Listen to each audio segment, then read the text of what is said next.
ঈদের ছবি আজকে ফার্স্ট আমি ঈদের ছবি দেখলাম। খুবই ভালো একটি ছবি, মন ভালো লাগছে। লাস্টে মেসেজটা ভালো ছিল, গল্প ভালো ছিল, মেকিং ভালো ছিল। সবচেয়ে বড় কথা হয়েছে যে এফেক্ট, মিউজিক, টোন, মানে সব কিছু সুন্দর ছিল। হ্যাঁ, এই টাইপের গল্পই তো চাই। খুবই মানে সব দর্শক যারা ছিল সবাই মজা করে দেখছে, সবাই হাতে তালি দিচ্ছে, সবার কাছে ভালো লাগছে, সবাই মজা করছে। একদম একদম ঠিক ছিল। এখন বর্তমান সমাজে যা হচ্ছে সেম মেসেজটা দিচ্ছে, আর প্রত্যেকটা দর্শক দেখে মানে বলছে ঠিক আছে ঠিক আছে ঠিক আছে। আচ্ছা, প্রথমত ডারুপাড়ার ছবিটা আমার কাছে খুব ভালো লাগছে, কারণ এখানে আমাদের যে মুন্না ভাই, সে মেইন কাস্ট হিসেবে কাজ করেছে। তো উনি অ্যাজ এ নিউ হিরো হিসেবে খুব ভালো করেছে। আমার কাছে পার্সোনালি খুব ভালো লাগছে। আমি আমার ফুল ফ্যামিলি সহ দেখতে আসছি। এইটা শেখানোর অনেক কিছু ছিল এই মুভিটাতে। ফার্স্ট অফ অল, কারণ এটা নারী কেন্দ্রিক একটা ছবি ছিল, যে আমরা যারা এই ইয়াং জেনারেশনে অনেক ভুল ডিসিশনগুলো নিয়ে থাকি।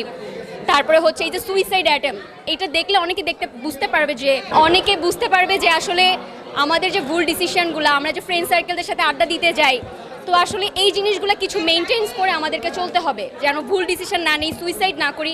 আসলে সুইসাইড সব কিছুর সমাধান না। প্রথমত এই গল্পটা কোনো নায়ক নায়িকা ভিত্তিক গল্প ছিল না। এটা সম্পূর্ণ একটা অ্যাকশন। যারা অ্যাকশন পছন্দ করে আমি তাদেরকে প্রেফার করব সিনেমা হলে এসে এই অ্যাকশন সিনেমাটা দেখার জন্য। আমাকে আসলে মেসেজ দেওয়ার মূলত একটাই রিজন, সেটা হচ্ছে গিয়ে সবাই আসবেন যারা অ্যাকশন পছন্দ করেন। এই গল্পটার ভিতরে অনেক কিছু তুলে ধরা হয়েছে অ্যাকশন হিসেবে। আর সব থেকে বড় যেটা বিষয়, সেটা হচ্ছে এটা নারী কেন্দ্রিক একটা গল্প, যে নারীরা যে আমরা যে ইয়াং জেনারেশনে ভুল ডিসিশন নিচ্ছি, আমরা যেন কেউ ভুল ডিসিশনগুলো না নিই, সুইসাইড না করি।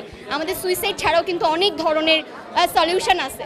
তো আসলে এই ডিসিশনগুলো থেকে বাদ দেওয়ার জন্যই বেসিক্যালি মুভিটা করা। আসলে খুবই ভালো করেছে, কারণ মুন্না ভাই হচ্ছে গিয়ে নতুন কাজ করেছে, এটা তার নতুন সিনেমা।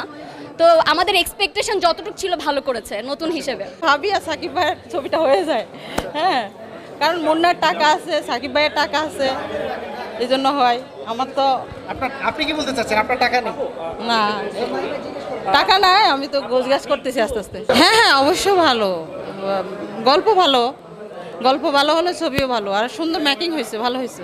মেসেজ পাইছে এখানে হচ্ছে, মেসেজটা হচ্ছে যে আমার কাছে সব থেকে ভালো লাগছে যে এখনকার যে ছেলে মেয়েদের যে এই যে বারে যাওয়া বা মানুষে যেভাবে ট্যাপে ফেলায় মানুষে মানে করে, মানে ওই যেটা ছিল আর কি। হ্যাঁ হ্যাঁ হ্যাঁ, এই জিনিসটা ভালো লাগছে।